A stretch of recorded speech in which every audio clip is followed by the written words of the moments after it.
नमस्कार दोस्तों, कलयुग के चमत्कार संतों की वाणी में आप सबका स्वागत है। दोस्तों, आज की वीडियो में हम जानेंगे सफला एकादशी के बारे में कि वह 7 जनवरी को रखी जाएगी या 8 जनवरी को इस एकादशी का व्रत रखा जाएगा। भगवान विष्णु ने जन कल्याण के लिए अपने शरीर से ही माता एकादशी को उत्पन्न किया था।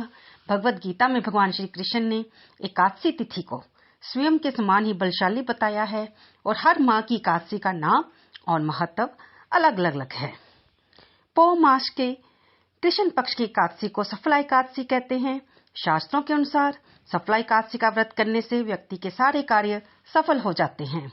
आज की वीडियो में हम जानेंगे कि सफला एकादशी का व्रत, जिसके बारे में भक्तजनों को कंफ्यूजन हो रहा है कि ये व्रत हम 7 जनवरी को रखें या 8 जनवरी को, आज हम इसी के बारे में जानेंगे। दोस्तों, पंचांग के अनुसार पौष मास के कृष्ण पक्ष की एकादशी तिथि 7 जनवरी को प्रातः 12:41 से शुरू होगी और अगले दिन 8 जनवरी को प्रातः 12:40 पर समाप्त होगी। इसलिए सफला एकादशी का व्रत 7 जनवरी को करना श्रेष्ठ होगा। इसमें पूरे दिन की एकादशी का प्रभाव रहेगा। पूजा, दान, रात्रि जागरण करने के लिए यह दिन शुभ रहेगा। एकादशी पर सूर्योदय से व्रत शुरू होकर अगले दिन सूर्योदय के बाद ही समाप्त होता है। इस दिन रात्रि जागरण का विधान है। सफला एकादशी के दिन सुबह 8:33 से लेकर दोपहर 12:27 तक पूजा का शुभ मुहूर्त है और व्रत के पारण का समय 8 जनवरी को सुबह 6:39 से लेकर 8:59 के बीच में किया जाएगा। पारण तिथि के दिन द्वादशी समाप्त होने का समय रात को 11:58 पर रहेगा। अब हम जानेंगे सफला एकादशी व्रत की पूजा विधि। इस दिन व्रत रखकर भगवान विष्णु की मूर्ति को ओम नमो भगवते वासुदेवाय मंत्र का उच्चारण करते हुए पंचामृत से स्नान कराकर वस्त्र, चंदन, जनेऊ, गंध, अक्षत, पुष्प, धूप, दीप, नैवेद्य, ऋतुफल, पान, नारियल आदि अर्पित करके कपूर से आरती करें। रात के समय जागरण करके यदि व्रत का पारण किया जाए तो ये बहुत ही उत्तम फलदायी माना जाता है। इस दिन विष्णु सहस्त्र नाम का पाठ करना बहुत ही लाभकारी रहता है। दोस्तों, अब हम जाने कि इस सफला एकादशी की कथा के बारे में। इस दिन भगवान विष्णु के अच्युत रूप नारायण की पूजा की जाती है। पूजा में आप भगवान विष्णु की प्रतिमा का प्रयोग करें अथवा श्री कृष्ण जी के विग्रह का, इससे कोई अंतर नहीं पड़ेगा, क्योंकि दोनों ही एक रूप और साक्षात परम ब्रह्म हैं। मोक्षदा एकादशी का वृत्तांत समाप्त होते ही धर्मराज युधिष्ठिर ने भगवान श्री कृष्ण से विनती की, हे भगवान विष्णु के साक्षात स्वरूप, पौष मास की कृष्ण पक्ष की एकादशी का क्या नाम है? उस दिन किस देवता की पूजा की जाती है? इसका क्या विधान है? कृपया करके मुझे बताइए। तब भगवान श्री कृष्ण ने कहा, हे धर्मराज, मैं तुम्हारे स्नेह के कारण तुम्हारे प्रश्नों का उत्तर देता हूँ। एकादशी व्रत से अधिक तो मैं अधिक से अधिक दक्षिणा देने वाले यज्ञ से भी प्रसन्न नहीं हूँ। अतः तुम इसे अत्यंत भक्ति और श्रद्धा से युक्त एकाग्र मन से सुनो। इस पौष मास की कृष्ण पक्ष की एकादशी का नाम सफला एकादशी है। इस एकादशी के देवता श्री नारायण भगवान हैं। अतः नारायण भगवान की पूजा करनी चाहिए।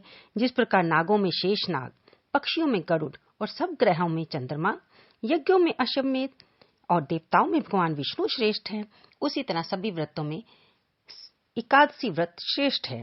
जो मनुष्य सदैव एकादशी का व्रत करते हैं, मेरी पूजा के हेतु ऋतु के अनुसार फल, फूल, नारियल, नींबू, अनार, सुपारी अर्पण करते हैं, धूप, दीप, नैवेद्य आदि से मेरी षोडशोपचार पूजा करते हैं और रात्रि को जागरण करते हैं। इस एकादशी के व्रत के समान यज्ञ, तीर्थ, दान, तप तथा और कोई दूसरा व्रत नहीं है। 5000 वर्ष तप करने से जो फल मिलता है, उससे भी अधिक फल सफला एकादशी का व्रत करने से मिलता है। अब तुम इस एकादशी की कथा ध्यान पूर्वक सुनो। चंपावती नगरी में महिष्मान नाम का एक प्रतापी राजा राज्य करता था। उसके 4 पुत्र थे। उन सब में लंपग नामक बड़ा राजपुत्र महापापी था। वह पापी सदा पर स्त्री, वेश्यागमन और दूसरे बुरे कामों में अपने पिता का धन नष्ट किया करता था। वह देवताओं, ब्राह्मणों और वैष्णवों का निंदक था। जब राजा को अपने इस बड़े पुत्र के कुकर्मों के बारे में ज्ञान हुआ तो उसने उसे राज्य से निकाल दिया। तब वह विचारने लगा कि अब मैं किधर जाऊं, क्या करूं। अंत में उसने चोरी करने का निश्चय किया। वह दिन भर वन में रहता और रात को अपने पिता की नगरी में चोरी करता। वह प्रजा को तंग करने और मारने का कुकर्म भी करता। वह वन में पशुओं आदि को भी मारकर खा जाता था। राज्य कर्मचारी उसके इस कर्मों के कारण पकड़कर भी राजा के डर के मारे छोड़ देते थे। वन में एक अत्यंत प्राचीन पीपल का वृक्ष था। लोग उसकी भगवान के समान पूजा किया करते थे। उसी वृक्ष के नीचे वह महापापी लुम्पक रहा करता था। इस वन को लोग देवताओं का क्रीड़ा स्थल मानते थे। पौष के कृष्ण पक्ष की दशमी के दिन वह वस्त्रहीन होने के कारण शीत के मारे समस्त रात्रि सो न सका और मूर्छित हो गया। उसके हाथ पैर अकड़ गए और सूर्योदय होने पर भी उसकी मूर्छा नहीं गई। दूसरे दिन सफला एकादशी को दोपहर के समय सूरज की गर्मी से उसकी मूर्छा दूर हुई तो वह होश में आकर गिरता पड़ता वन में भोजन की खोज में भटकने लगा। परंतु शारीरिक कमजोरी और कष्ट के कारण वह जीवों को मारने में असमर्थ रहा। अंत में वह वृक्षों से गिरे हुए फूलों को बीनकर पीपल के वृक्ष के नीचे आया। उस समय तक सूर्य भगवान अस्त हो गए थे। उसने फलों को पीपल के वृक्ष के नीचे लाकर रख दिया और रो रो कर कहने लगा, भगवान, ये सब फल आपको अर्पण हो, आप ही इनसे तृप्त होइए। उस रात उसको भूख के कारण और दुख के कारण नींद नहीं आई और वह रो रो कर भगवान को याद करता रहा। इस प्रकार जाने अनजाने में उससे सफला एकादशी का व्रत और रात्रि जागरण हो गया। इस उपवास तथा जागरण के कारण भगवान उस पर अति प्रसन्न हुए और उसके सभी पाप नष्ट हो गए। दूसरे दिन प्रातः समय अनेकों सुंदर वस्तुओं से सजा एक अति सुंदर घोड़ा उसके सामने आकर खड़ा हो गया। उसी समय आकाशवाणी हुई कि हे राजपुत्र, भगवान नारायण की कृपा से तेरे समस्त पाप नष्ट हो गए हैं। अब तू अपने पिता के पास जाकर राज्य प्राप्त कर। लुम्पक ने जब ऐसी आकाशवाणी सुनी तो वह अत्यंत प्रसन्न हुआ। हे भगवान, आपकी जय हो, कहते हुए उसने घोड़े की पीठ पर रखा खाना खाया और वस्त्र और आभूषण पहन लिए। फिर उसने घोड़े पर चढ़कर अपने पिता के पास जाकर सारी कथा सुनाई। कुछ समय बाद राजा महिषमान ने लुम्पक को अपना राज्यभार सौंप दिया और स्वयं तपस्या करने वन में चले गए। अब लुम्पक शास्त्रानुसार राज्य करने लगा। उसके स्त्री पुत्र भी नारायण के भगत बन गए थे।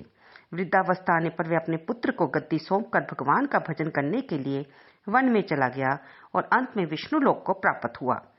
तो दोस्तों, हमने इस कथा में जाना कि जो मनुष्य भक्ति पूर्वक या फिर जाने अनजाने भी सफला का एकादशी का व्रत करते हैं, उनको सभी कार्यों में सफलता मिलती है।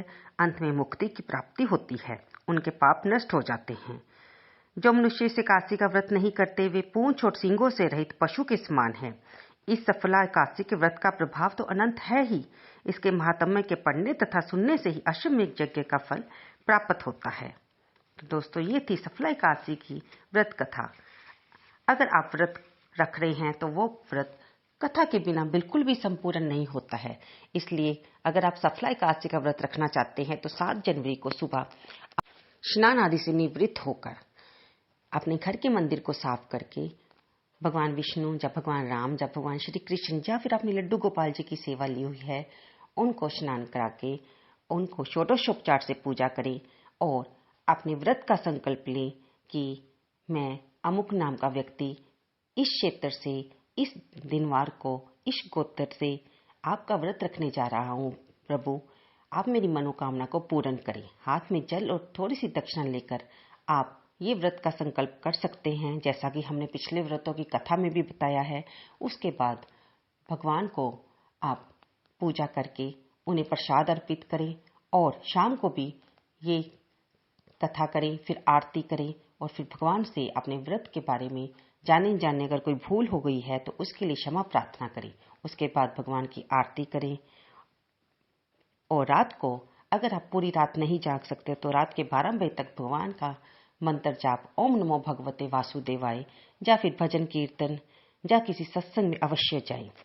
आपकी मनोकामना की पूर्ति भगवान विष्णु अवश्य करेंगे। और अगले दिन 8 जनवरी को अपने व्रत का पारण अवश्य करें।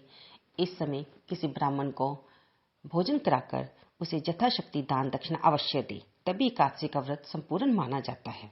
आपको ये कथा कैसी लगी, कृपया से लाइक करें, शेयर करें और कमेंट बॉक्स में जय श्री विष्णु भगवान लिखना तो बिल्कुल ना भूलें। धन्यवाद दोस्तों।